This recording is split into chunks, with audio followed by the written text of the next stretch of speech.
नवरात्रि के पहले दिन माँ दुर्गा के शैलपुत्री स्वरूप की पूजा की जाती है। अपने दाहिने हाथ में त्रिशूल धारण किए, बाएं हाथ में कमल को शोभित किए, वृषभ पर सवार नव दुर्गाओं में प्रथम देवी शैलपुत्री हैं, जिन्हें सती के नाम से भी जाना जाता है। माता शैलपुत्री की कथा के अनुसार एक बार प्रजापति दक्ष ने एक बहुत बड़े यज्ञ का आयोजन किया। इस यज्ञ में उन्होंने सभी देवताओं को अपना अपना योग्य भाग प्राप्त करने के लिए आमंत्रित किया, परंतु उन्होंने भोलेनाथ को निमंत्रण नहीं भेजा। जब माता सती को यह ज्ञात हुआ कि उनके पिता एक अत्यंत विशाल यज्ञ का अनुष्ठान कर रहे हैं, तब उनका मन वहां जाने के लिए बेचैन हुआ। उन्होंने भोलेनाथ को अपने मन की सारी व्यथा बताई। भोलेनाथ बोले, देवी, प्रजापति दक्ष शायद हमसे किसी बात पर रुष्ट हैं, इसलिए उन्होंने सभी देवताओं को अपना अपना यज्ञ भार समर्पित किया है, परंतु उन्होंने हमें नहीं बुलाया, ना ही हमें कोई सूचना भेजी, इसलिए आपका वहां जाना उचित नहीं होगा। भोलेनाथ की यह बात सुनकर माता सती का मन शांत नहीं हुआ। पिता के द्वारा किए गए यज्ञ में सम्मिलित होने और अपनी माता और बहनों से मिलने की उनकी इच्छा और प्रबल होती जा रही थी। माता के आग्रह करने पर भोलेनाथ ने माता सती को वहां जाने की आज्ञा दे दी।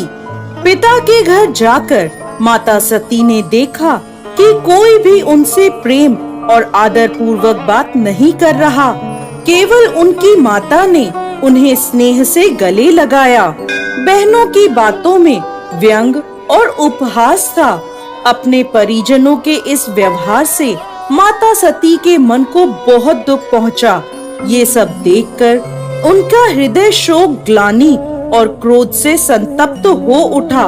वह सोचने लगी, भोलेनाथ की बात ना मानकर यहाँ आकर मैंने बहुत बड़ी गलती करी है। वह अपने पति के इस अपमान को सहन ना कर सकी और उन्होंने अपने उस स्वरूप को वहीं योगाग्नि से जलाकर भस्म कर दिया। इस दुखद घटना को सुनकर भोलेनाथ ने क्रोध में आकर अपने गणों को भेजकर दक्ष के उस यज्ञ का पूर्णतः विध्वंस करवा दिया। सती ने योगाग्नि द्वारा अपने शरीर को भस्म कर अगले जन्म में शैलराज हिमालय की पुत्री के रूप में जन्म लिया।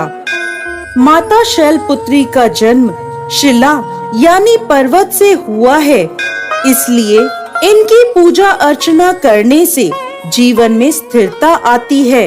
इनकी पूजा अर्चना से वैवाहिक जीवन सुखद हो जाता है और घर में सुख समृद्धि आती है।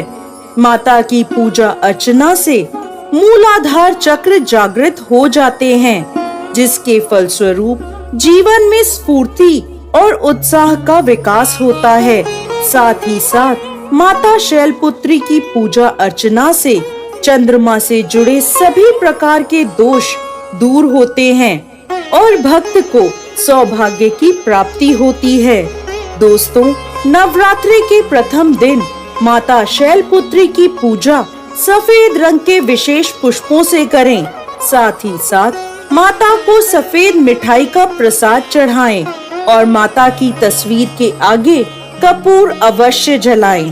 पूजा के बाद माँ शैलपुत्री को गाय का घी अर्पित करें, जिससे माता आरोग्य काया का आशीर्वाद देती हैं और व्यक्ति का मन एवं शरीर दोनों निरोगी रहते हैं।